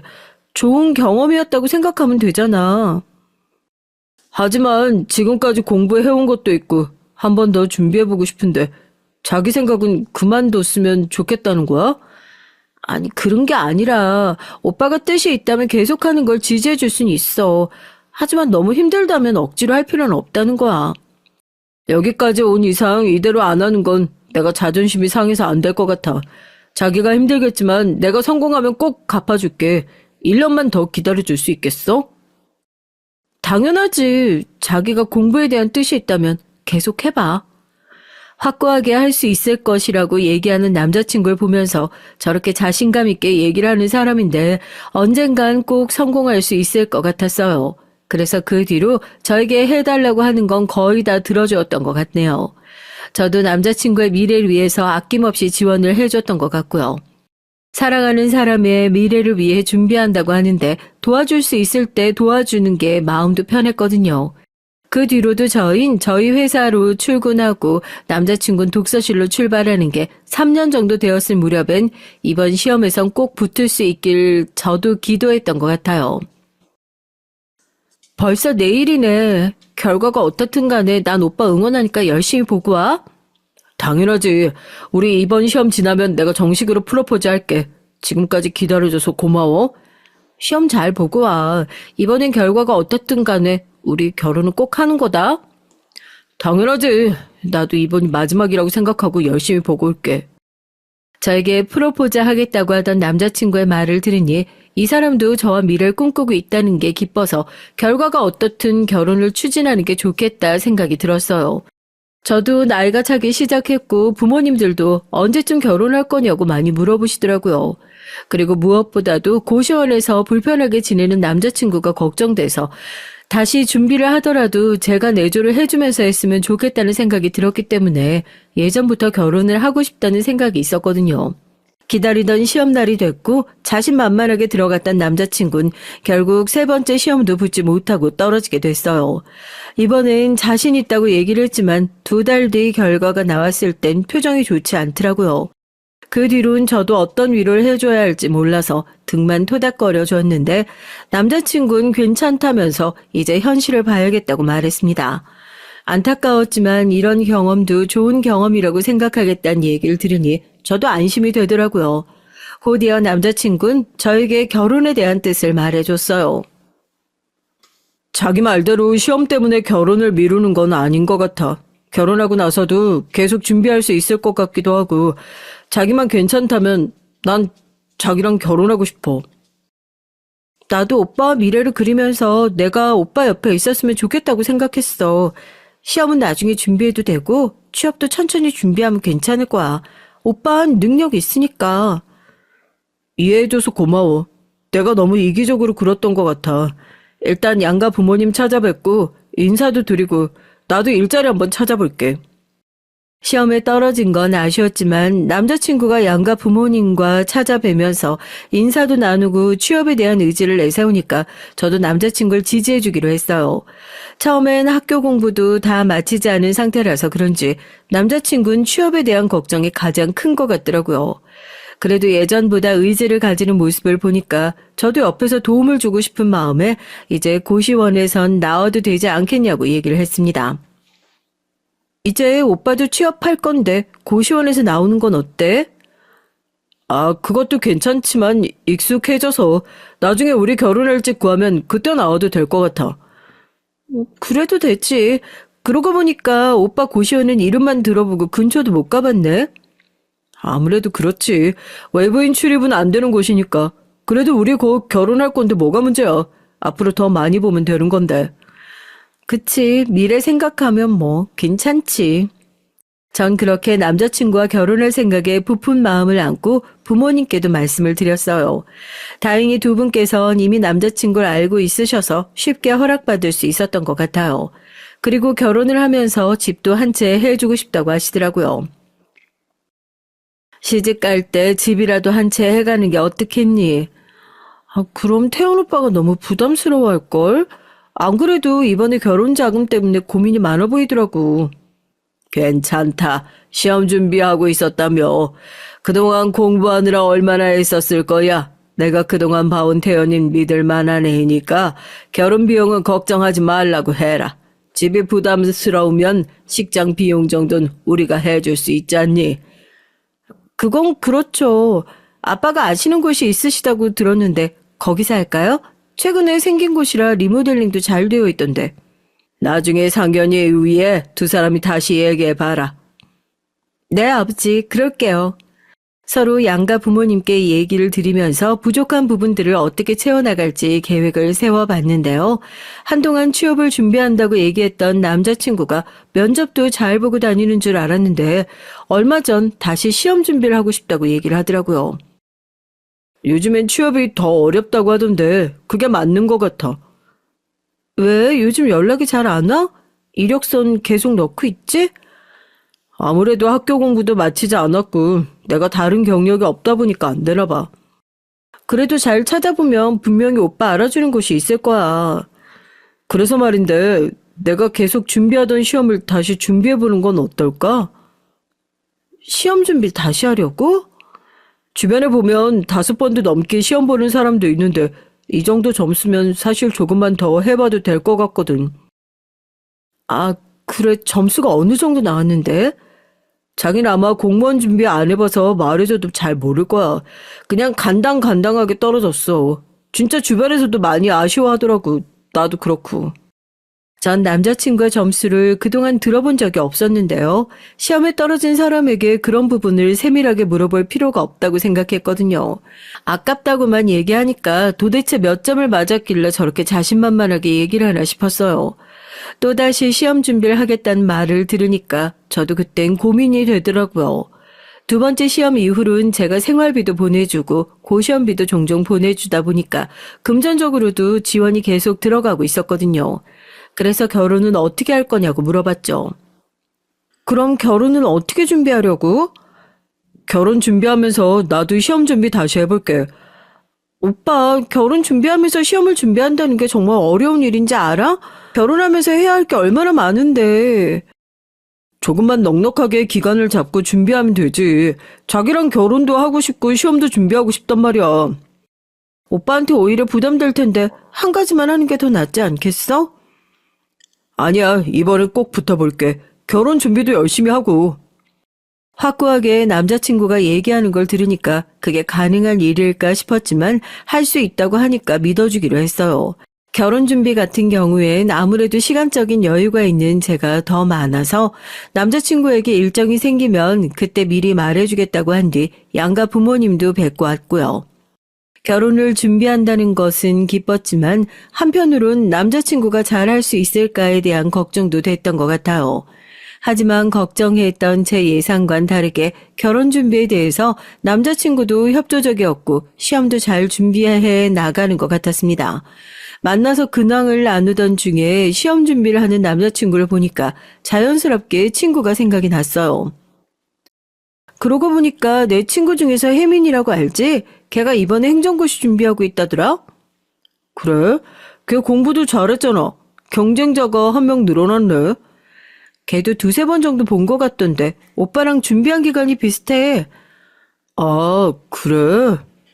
잘 준비했겠지. 뭐 그나저나 우리 상견례 식당은 어디로 할까? 내가 리스트 알아놨어. 시험 준비하느라 바쁠 텐데 이런 것까지 알아봤어?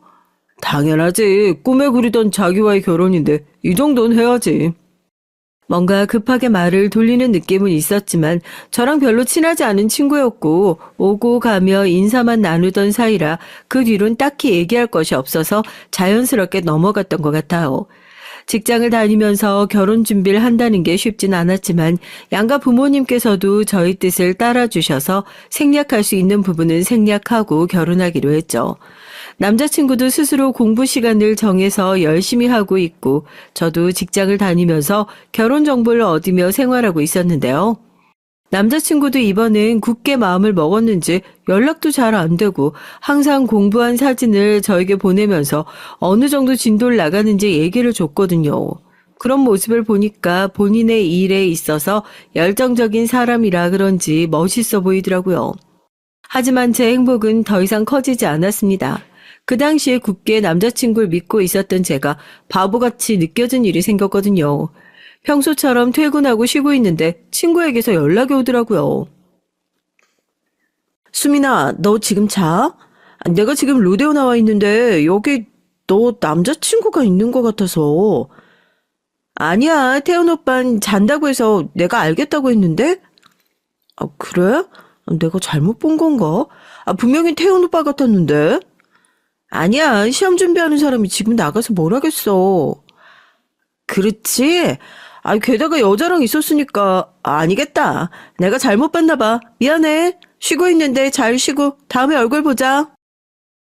친구의 말이 왠지 찝찝하긴 했지만 남자친구가 그럴 일이 전혀 없었기 때문에 의심을 더 하진 않았는데요. 하지만 얼마 뒤에 얘기를 남자친구에게 해줬을 때 미묘한 표정 변화를 보고 나서 뭔가 이상하다 싶었습니다. 오빠, 내 친구 지혜 알지? 걔가 얼마 전에 로데오에서 오빠 봤다더라? 어? 나를? 어디서? 언제? 뭐야, 이렇게 당황을 해. 진짜 밖에 나갔었어? 아니, 당황한 게 아니라, 난 당연히 공부만 하고 있었는데, 날 봤다니까. 그래서 내가 오빠 다시 시험 준비하는 것 때문에 공부하고 있을 거라고 했거든. 그 뒤로는 별말 없었고? 무슨 말? 내가 아닐 거라고 하니까, 그럼 본인이 잘못 봤던 것 같다던데? 그치. 그날도 내가 공부한 거 사진 보내줬잖아. 그때 당시에 문제 삼지 않았으니 지난 일이라고 생각하고 있고 남자친구가 아니라고 하니까 그 말을 믿었던 것 같아요. 당황스러워하는 걸 보니까 사실 여자의 촉으로는 뭔가 이상한 게 있었는데도 저도 그 당시엔 결혼 준비로 바쁘고 남자친구가 보내주는 사진으로 안심하고 있었기 때문에 신경은 안 썼던 것 같아요. 하지만 제가 너무 풀어주고 있었던 걸까요? 사진은 매일 보내긴 해도 뭔가 이상하다는 느낌이 계속 들었어요. 그래도 8년을 만나온 사람인 만큼 믿고 괜한 의심하지 말자는 생각도 하고 있었기 때문에 따로 터치하진 않았습니다. 의심은 계속됐지만 괜히 이걸 들춰봤자 저만 상처받을 것 같다는 생각이 들었거든요. 또 평상시엔 결혼 준비도 잘 도와주고 공부도 열심히 하는 모습을 보니까 그 뒤로는 또 신경을 쓰지 않던 중 친구랑 대화를 하다가 한 번 더 이런 일이 있으면 그땐 물어볼 필요가 있겠더라고요. 이번에 시험 다시 본다고? 결혼 준비. 이번에 오빠는 행정고시 준비를 다시 한다고 해서 내가 준비는 하고 있지 뭐. 그 오빠도 진짜 대단하다. 너도 다른 면으로 대단하고. 그러면 계속 고시원에 계신 거야? 응. 안 그래도 내가 이번에 집 구하면 합치자고 했는데 뭔가 반응이 미적지근하더라고. 오빠한테 매달 용돈도 주고 결혼 준비도 혼자 다 하는데 그러면 너무 서운할 것 같은데 괜찮아? 요즘 힘들긴 한데 괜찮아. 근데 좀 뭐랄까 예전에 비해 싸한 느낌이 계속 드는데 혹시라도 오빠가 마음이 변할까 봐 무섭기는 해. 우리가 적게 만난 것도 아니고 사실 예전에 네가 밖에서 오빠 만났다고 했을 때 물어봤거든. 근데 엄청나게 당황하더라고. 에이, 그건 내가 잘못 본 걸 수도 있으니까 너무 신경 쓰지 말고 결혼 준비 잘 해야지. 친구의 위로에 괜찮아지긴 했지만 이전보다 연락하는 횟수나 만나는 날도 짧아지다 보니까 저도 모르게 불안했던 것 같아요. 신경을 쓰면 계속 안 좋은 생각만 할 것 같아서 결혼 준비에 집중하기로 했어요. 남자친구도 지금 힘들 것이란 생각을 하고 있었는데 용돈을 요구하는 주기가 짧아지기 시작했어요. 그때부터 이 사람은 제대로 시험을 준비하고 있긴 한 건가 생각이 들더라고요. 자기야, 나 오랜만에 친구 만나는데 혹시 용돈 좀 미리 줄 수 있나? 이번 달만 해도 벌써 세 번째인데 오빠, 내가 돈을 많이 버는 것도 아니고 부담돼. 나 시험 준비하느라 잘 나가지도 못하고 힘들었는데 그 정도도 못 해줘? 나중에 시험 붙으면 호강시켜 준다니까. 아니 오빠 그게 벌써 몇 번째인데 이번엔 진짜 어려워. 아니 이럴 때 남자친구 기 살려줘야 되는 거 아니냐? 너 나랑 결혼한다며 미리 내조한다고 생각하면 되잖아. 그게 어려워? 그 말을 듣고 나니까 저도 모르게 욱하는 감정이 생길 수밖에 없었어요. 그동안 제가 보내준 돈이 얼만데 저렇게 말하나 싶었거든요. 여러분들은 이해가 가시나요? 게다가 시험이 얼마 남지도 않았는데 친구들을 만난다고 하는 것도 이해할 수가 없었고요. 저랑은 만날 시간이 없고 친구들은 만날 시간이 있나 싶더라고요. 그래도 남자친구가 먼저 연락이 와서 저에게 사과를 하니까 이 사람이 나를 생각해주고 있다는 건 느낄 수 있었습니다. 그리고 저에게 보답해준다는 그 약속을 지키기 위해서 열심히 노력한다고 하니까 시험 결과만 기다리고 있었는데요. 근데 그 애는 정말 시험을 통과를 하더라고요. 자주 친구들을 만나는 것 같았는데 제대로 한 달 정도 친구들도 안 만나고 저도 드문드문 만나서 저녁만 먹고 들어가더니 제대로 준비한 것 같았어요. 4년 동안 뒷바라지 해주면서 이날만을 꿈꿨는데 전 마냥 기뻐할 수 없었어요. 오빠 정말 축하해. 4년 동안 고생 많았어. 이제 우리 결혼식만 남았네. 전에 호강시켜준다는 말 이제 지켜야 된다? 시험은 내가 준비했는데 네가 왜 이렇게 신났어? 아니 기쁜 날이니까 오빠 축하해주려고 그런 건데 기분 상했어? 아니 그런 건 아니야. 너도 그동안 고생 많이 했지. 그럼 축하 기념으로 맛있는 거 먹으러 갈까? 어디 가고 싶은 곳 있어? 오늘 좀 피곤하네. 친구들도 자꾸 오라고 난리고. 장이랑은 다음에 저녁 먹어도 되지? 그래도 나랑 같이 저녁 먹고 가주지. 나도 오빠 시험 합격하는 거 많이 기다렸고 축하도 해주고 싶은데 아니면 나도 오빠 친구들 보러 같이 갈까? 아, 거길 네가 왜 같이 가? 아니, 자기는 집에서 쉬고 있어. 내가 끝나고 보러 갈게. 알겠어. 어쩔 수 없지. 잘 다녀와. 전 바보같이 남자친구를 보내줬어요. 솔직히 시험이 끝났으니 친구들이랑 놀고도 싶겠지 하는 마음이 서운해도 참았던 것 같네요. 그동안 남자친구에게 서운한 게 있어도 시험 때문에 그런 거겠지, 힘들었겠지 하면서 정작 제 감정은 제대로 챙기지 못한 것 같더라고요. 남자친구는 시험에 합격한 뒤로 얼마 남지 않았던 결혼식에 대해서 더 얘기하지 않더라고요.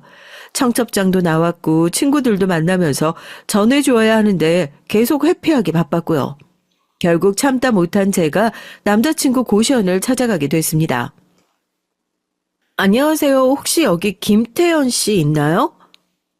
아니요. 아이, 그 청년은 작년에 나갔는데, 시험 붙은 거 아니었어요? 시험은 올해 붙었는데 작년에 나갔다고요? 네. 왜 이 여자랑 같이 와서 나간다고 짐을 싹 빼가던데? 네, 알겠습니다. 충격적인 일이 아닐 수 없었어요. 전 그동안 남자친구 계좌로 용돈과 고시원비를 보태라고 돈을 계속해서 넣어주고 있었거든요.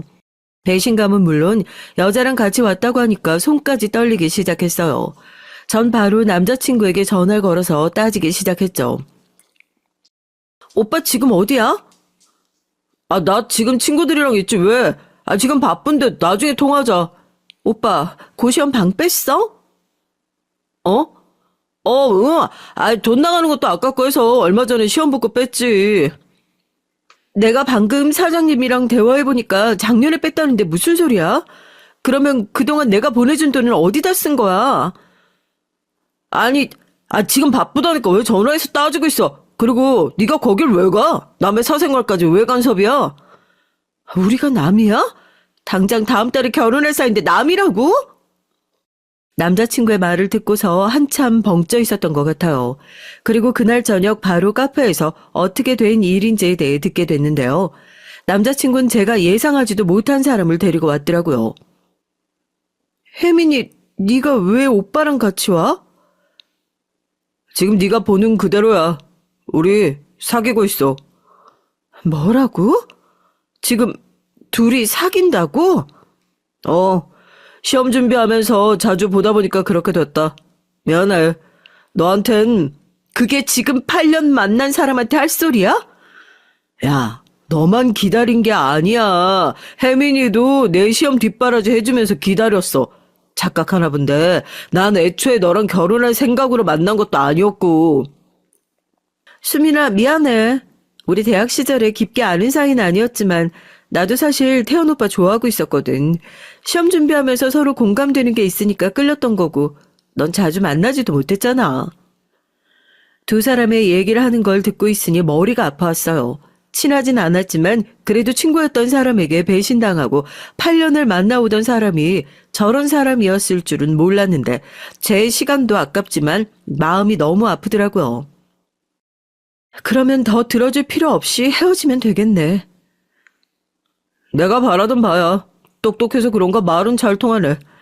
둘 다 붙어서 떨어지지 말고 잘 살아, 쓰레기들끼리.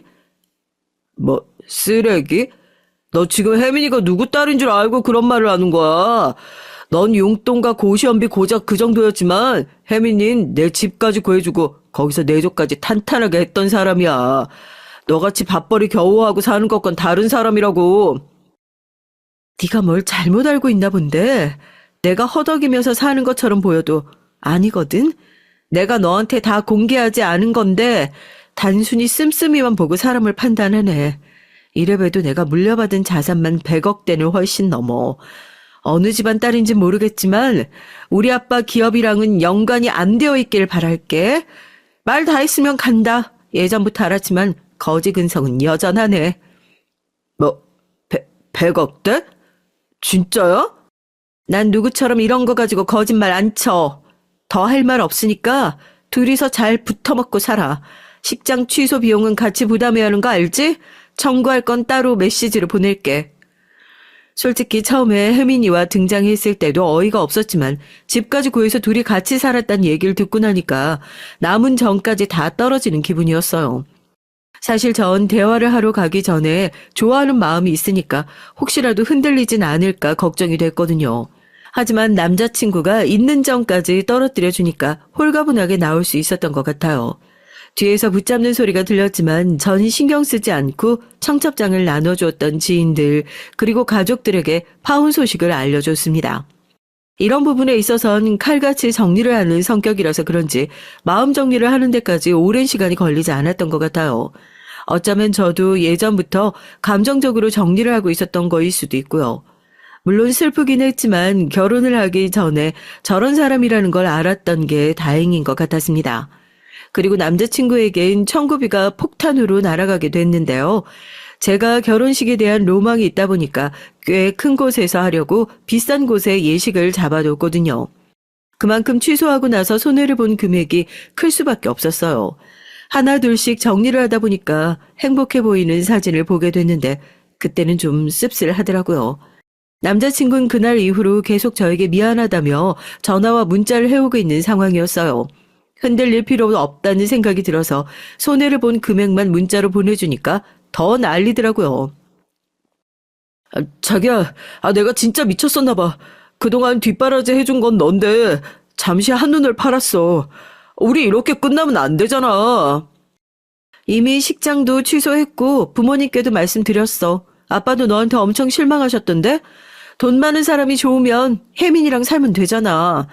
아니야, 나한테 너밖에 없어. 진짜야. 그동안 걔가 나한테 입에 발린 말로 계속 유혹했어. 그래서 그런 거야. 걔네 집이 돈이 많다는 걸 알고 네가 접근했던 건 아니고, 그리고 자산이 있다는 얘기 듣자마자 나한테 붙는 거 보면 돈에 미치긴 미쳤구나. 박쥐도 아니고 이곳저곳 붙어 다니면서 부끄러운 줄 알아. 그리고 좋은 말 할 때 돈 보내. 손해본 게 얼만 줄 알면 너 기절하겠다. 내가 그동안 쌓은 정이 있어서 그나마 봐준 거라 그 정도지. 다 청구하면 그 금액의 절반도 안 돼. 내가 잘못했어. 우리 좋았잖아. 그때로 다시 돌아가자. 나 이제 공무원이야. 게다가 5급인데. 이제 너 먹여 살릴 수 있어. 나 믿고 다시 잘 해보자. 미안한데 네 쥐꼬리만한 월급 받아봤자 내가 달에 받는 임대료보다 훨씬 적어. 난 이 돈으로 평생 여유롭게 살 테니까 넌 너대로 잘 살아. 사람을 돈으로만 보는 사람이 저보다 더 좋은 사람을 만날 수 있을까요? 아무 조건 없이 남자친구를 사랑했는데 이렇게 배신을 당할 줄은 몰랐습니다. 제가 상처를 받은 만큼 복수를 하고 싶은 마음에 친구에게 이 소식을 전했는데요. 그 친구가 발이 넓은 편이라서 분명히 이 얘기가 퍼질 것이라고 생각했거든요. 나 파혼했어. 얼마 전에 만났는데 그 자리에서 혜민이까지 데리고 오더라. 둘이 3년 만났대. 와, 진짜 미친 거 아니야? 대박이다. 너 그 자리에서 가만히 있었던 거 아니지? 뺨 한 대 못 치고 온 게 후회가 되긴 하는데 괜찮아. 걔 우리 집에 어떤 집인지 모르잖아. 그래서 내가 가지고 있는 건물 몇 개 말해주니까 바로 표정 창백해지던데? 야, 혜민이도 그럼 돈 보고 만난 거네? 집도 구해주고 용돈도 줬다는데 나한테 쥐꼬리만큼 해줬다고 혜민이보다 못했다더라고. 야, 어이구, 잘 헤어졌다. 진짜 네가 그동안 헌신한 거 생각하면 내가 가서 한마디 해주고 싶다. 안 그래도 어떻게 복수할까 생각 중인데 뭔가 코를 제대로 밟아주고 싶단 말이지. 야, 일주일 뒤에 동창이 있잖아. 거기서 얘기해버려. 동창들 너네 둘이 다 결혼하는 줄 알아. 친구의 얘기를 듣고 나서 동창의 날을 기다리면서 관리도 열심히 하고 그날 가서 파혼 소식을 제대로 알리기로 했어요.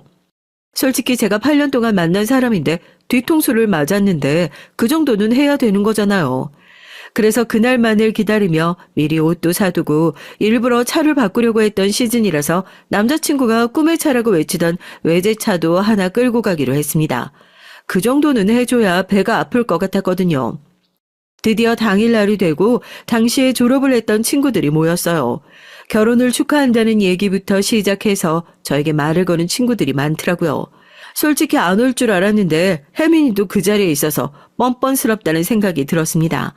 사람들이 모이기 시작하고 곧이어 남자친구도 도착을 했는데 절 보고 깜짝 놀라더라고요. 전 평상시에 여자친구에게 보여주지 않던 명품들을 다 가지고 갔었기 때문에 아마 제가 가지고 있는 명품을 보고 놀란 것 같았어요. 자신감 있는 모습으로 친구들 사이에 둘러싸여 있는데 저에게 와서 말을 걸더라고요. 자기야, 오늘 예쁘게 하고 왔네.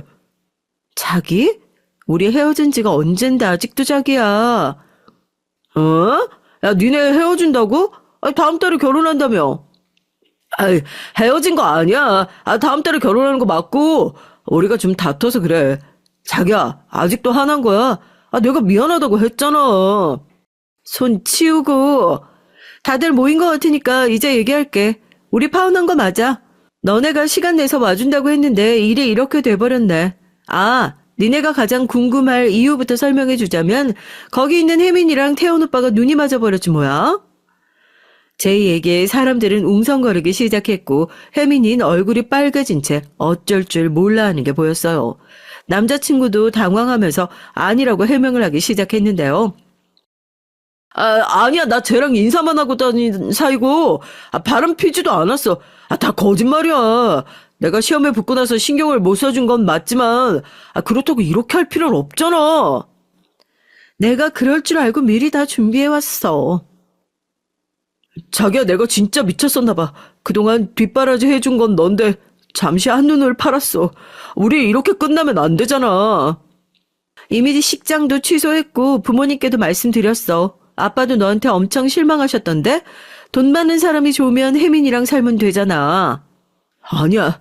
나한텐 너밖에 없어. 진짜야. 그동안 걔가 나한테 입 벌린 말로 계속 유혹했어. 그래서 그런 거야.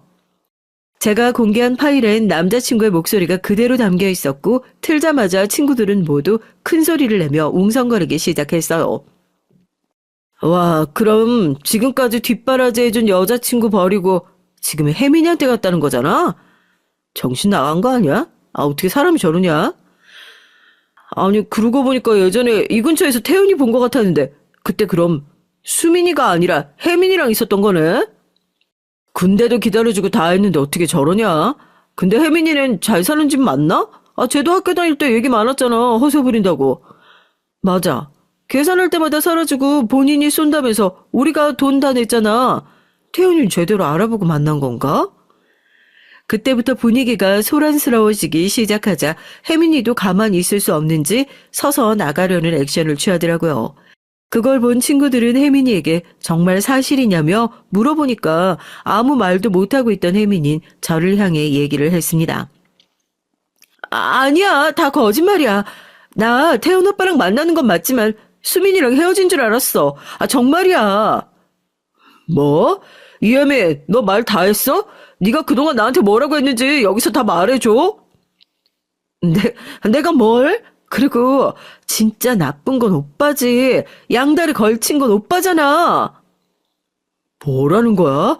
너도 다 알면서 만났잖아. 저런 재미도 없는 애를 왜 만나냐면서. 네가 더 잘해준다고 말할 땐 언제고? 이제 와서 발뺌이야. 동창회는 두 사람의 싸움으로 번지기 시작했고 친구들은 모두 둘 다 똑같다면서 혀를 차기 시작했어요. 저에게 와서 위로를 해주고 같이 욕해주는 친구들이 있으니 뭔가 후련하기도 하고 한편으론 씁쓸한 마음도 생기더라고요. 그래도 제대로 한 방 먹였다는 건 확실했습니다. 이제 모르는 친구들도 없을 거고 다들 두 사람을 피할 건 분명했으니까요. 그렇게 한번 터뜨리고 나니까 속도 후련해지고 동창회를 정리하고 밖으로 나가니 남자친구가 기다리고 있었습니다. 이러니까 속이 시원해? 당연하지. 니들이 한 짓을 생각하면 아직 멀었지만 그동안 만난 정이 있으니까 이 정도인 거야. 내가 사과도 하고 앞으로 안 그러겠다고까지 했는데 이렇게 내 인간관계까지 망쳐놓는 게 말이 돼? 그럼 반대로 넌 혜민이랑 바람핀 건 말이 되는 거고 날 몇 년이나 속였는데 이 정도도 못하면 불공평하지. 진짜 내가 잘못했다고 했잖아. 한 번 실수한 거 가지고 이렇게까지 할 일이냐고. 미안한데 넌 한 번이라고 생각하지? 몇 년 동안 날 속여가면서 받았던 돈, 결혼 준비하면서까지 바람을 핀 사람을 믿으라고? 행정고시도 패스한 사람이 그 정도 머리는 안 돌아가나 봐? 제 마지막 말을 끝으로 남자친구는 더 이상 얘기를 하지 않았고 전 그대로 외제차를 끌고 집으로 돌아왔어요. 엄마께선 제 표정이 좋지 않으니 더 묻지 않으셨고 아빠께선 화가 많이 나셨더라고요. 그래도 결혼하기 전에 알아서 이 정도였지 결혼을 했으면 이혼 절차도 밟아야 하고 일이 더 복잡해질 뻔했네요. 동창회 뒤로 남자친구가 종종 문자를 해오긴 했지만 결혼식을 준비하면서 들었던 비용의 절반을 받고 난 뒤론 아예 차단을 해두었고요. 그리고 혜민이는 그 뒤로 동창들의 얘기를 들어보니 완전히 다른 친구들에게도 차단을 당한 상태라고 합니다. 진짜 친하게 지냈던 절친에게도 본인이 잘못한 건 없다며 우겼다고 하네요. 사람은 고쳐 쓰지 못한다고 예전부터 친구들 사이에서도 얘기가 많았는데 이번에 제대로 알았다고 해요. 너 그때 나가고 나서 분위기 장난 아니었어. 그럴만하지. 들어보니까 예전부터 말이 많았다면서? 말도 마라. 걔 심지어 돈 뜯긴 남자애들도 있다던데? 게다가 거기에 걔 예전에 남자친구가 있었는데 만나는 시기가 태연 오빠랑 겹치더라고. 진짜 난리도 아니었어. 남자들끼리 주먹 다짐할 뻔했거든. 아, 걔도 양다리였다고? 진짜 끼리끼리네. 그리고 알고 보니까 걔네 집안도 뭐 없던데? 제대로 하고 있는 것도 없는 것 같고 내가 그렇게 당당하면 기업 이름이라도 말해달라고 했거든. 걔가 입 꾹 닫고 있으니까 나중에 전 남자친구가 말해줬는데 우리 하청기업이었어. 진짜? 그 기업 딸 맞대? 맞으면 그것도 문제인 게. 아, 그럼 그동안 왜 그렇게 살았을까? 내가 알아봤을 땐 그 사장님은 딸이 아니었고 회사 직원 딸이었대. 대기업 다니시는 건 맞지만 회장님 정도는 아니라는 거지. 아, 이 정도면 걔 정체 자체가 궁금하다. 어디서부터 어디까지가 거짓말일까? 평생 그렇게 살 거야. 그런 애들은 허언증은 못 고치거든. 그 뒤로 저도 물려받은 자산으로 그동안 일을 배우고 있었던 회사에서 독립해서 한 회사의 CEO로 지내고 있어요. 정말 웃긴 건 새 신입사원을 뽑는데 혜민이가 지원을 했더라고요. 면접 볼 때 제 얼굴 보고 얼마나 놀라던지 중간중간 제가 하는 질문엔 대답도 못하고 고개 떨구고 있어서 통쾌했어요. 그리고 동창들에게서 들려오는 전 남자친구 소식도 들었는데 두 사람은 헤어지고 나서 동창생들 사이에서도 외면을 당하고 있다더라고요. 공무원 생활은 잘하는 것 같던데 다행히 저에겐 그 뒤론 연락을 안 하고 있어요. 다른 사람들에게 상처를 주는 일을 한다면 꼭 다시 되돌아간다고 생각해요. 어떠한 관계에 있어서 서로의 예의를 지키는 것도 중요하고요. 이번 기회에 전 남자친구가 인정한 인간관계를 배웠길 바라는 마음입니다.